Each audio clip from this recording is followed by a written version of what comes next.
Everyday जिओग्राफीमध्ये स्वागत आहे आणि मागच्या रीलमध्ये आपण जाणून घेतलं की चहाचं ओरिजिन काय होतं.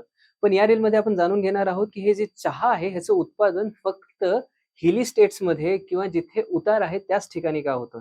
जर तसं पाहिलं तर आपल्याला माहिती आहे की चहा आसाममध्ये फेमस आहे, काही मणिपूर आणि मिझोरमच्या पार्टमध्ये पण चहाचं उत्पादन घेण्यात येतं. त्याचप्रमाणे दार्जिलिंगचा चहा फेमस आहे आणि निलगिरीचा चहा फेमस आहे. चहा हा असा क्रॉप आहे की ज्या क्रॉपला ह्युमिडिटी पाहिजे असते.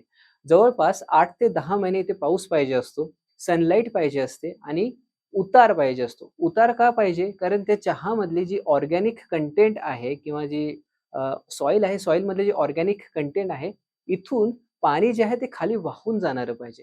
त्याच वेळेस चहाचं उत्पादन मोठ्या प्रमाणात घेण्यात येतं.